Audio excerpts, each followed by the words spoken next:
Hey guys, what's going on? Happy Monday afternoon. Real quick flash update for you. I'm just going to call these flash updates when I update something in the middle of the week. Just, I don't know, sounds great, so we'll roll with it.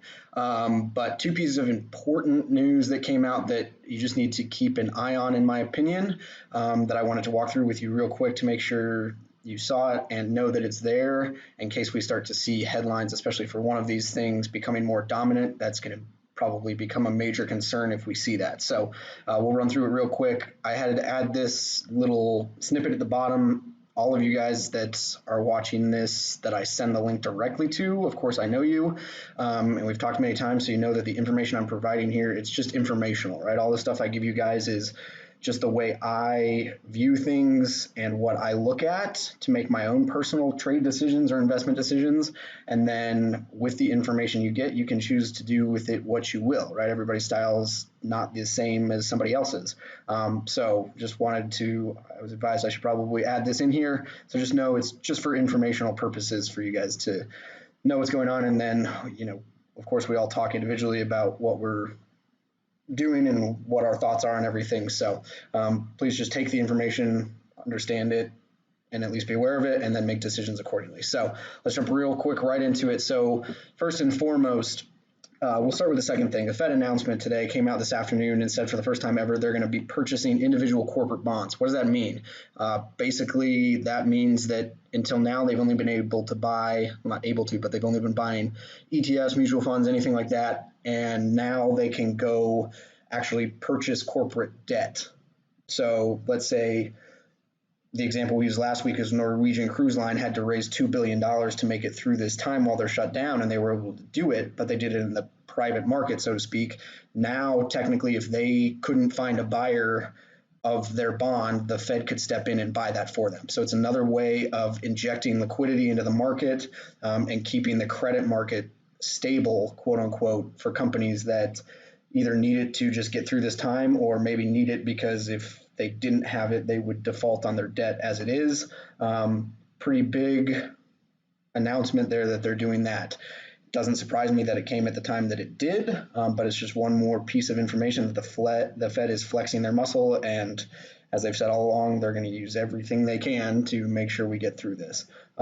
So that's a big thing for the market because, again, companies that might normally go out of business during this time, they have another access now to cash. It's the example we used of your personal house, and if you and your wife made $10,000 in income a month, but all of a sudden now your debt just to break even is $15,000. You don't have that $5,000. Well, as long as somebody keeps floating you money and giving you credit, you can keep living. There's no, yeah, you're going to build up more and more and more and more and more and more debt, but as long as somebody's willing to give you that money, you've got access to it, and you're quote unquote fine because you're paying what you need to. Same thing here. As long as companies can continue to get funds, credit lines, etc., doesn't matter where it comes from, doesn't matter how much debt they keep piling up on top of it until they are not able to get it anymore.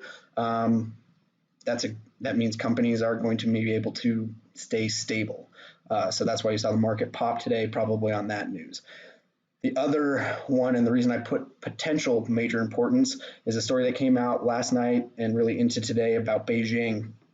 And I just thought it was very important just for you to know. We're not covering it a ton, I don't think, on the news right now because I think everybody's waiting to see how big of a deal it is.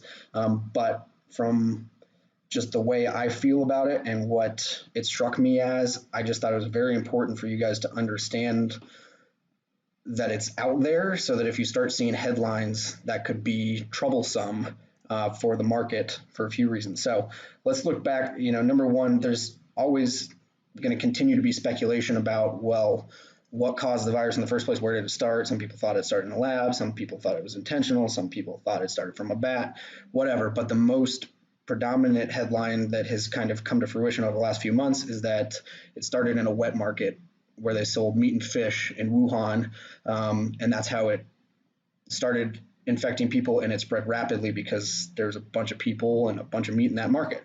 And wet markets traditionally throughout history have been the prime source of quite a few virus outbreaks. So that's what they're saying. Well, then China came out, and one of the biggest in Asia food markets this weekend saw a pretty quick surge in cases, and officials there are saying that they're very worried that it started in that market and they have completely shut it down in Beijing to further check out the situation and get a grasp on what's going on.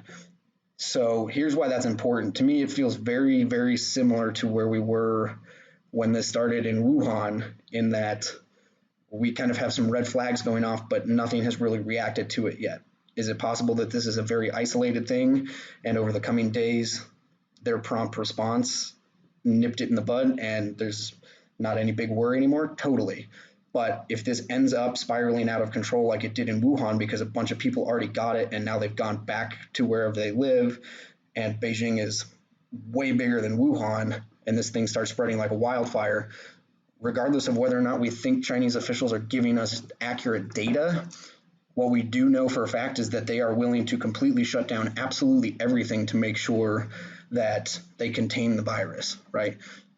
Wuhan was shut down for 2.5 months completely and just barely started kind of reopening about a month and a half ago. So if this is the case and this thing starts spiraling and they have to shut down all of Beijing and quarantine all of Beijing, doesn't really matter how many people we see get it or we hear get it. The fact that they have to shut down that big of an area will be very problematic, not just for them, but for our markets as well. So I think it's something to be alert of, right? If we start seeing these headlines become more and more, and Beijing's reporting this now, and now they're reporting this, and it starts trending in that direction, please, please, please just make sure you are very safe with your any long positions that you have, because as we saw originally, once, if the market decides to react to that, it can happen really sharply, really quickly, and in a big way. And you just need to make sure you know where you're stopping yourself out, all that sort of stuff. So just knowing that that headline is there and that that's a potential issue is kind of a follow-up to the end of yesterday's video about, okay, what sorts of things in a second wave here could cause trouble, and now that's another one there. And the reason I say it's really important, as I just switched over to the S&P 500 charts here, the daily chart, is, I put on this presentation that it just feels eerily similar to what it was when we started back at the end of January, beginning of February. And that's because the first case in the US, the report came out on January 20th of the first person getting it, right? So that was up through here, and we continued up until our first real sell-off started, when things started escalating.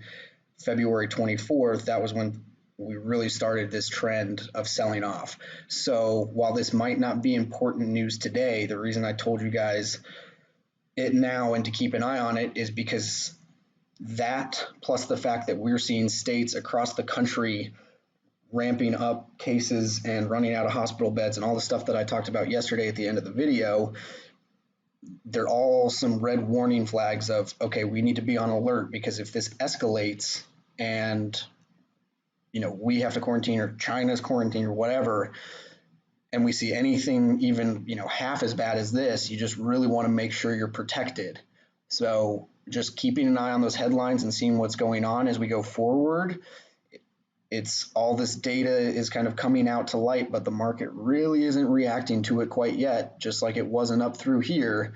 But if it does, this is why you need to protect your long position. So hopefully that's some useful information. We'll kind of keep an eye on the situation as it goes forward. But again, if we start seeing that stuff escalate, just be more and more careful, because we got all these red flags piecing together of us with second waves, that China outbreak, the VIX, the volatility is coming back. We're starting to see more volume trading in the market, right? All of these things are all they all coincide with not super strong bull markets. I'll just leave it at that. So just like we said yesterday, though, until we see these highs broken that we initially busted to the upside, this was just a pullback, and we had a really another good strong day here today. So keep an eye of it, just be aware of what's going on, and just make sure you're protected in your positions at all times, and we'll go from there. Hope you guys have a great week. Talk to you soon.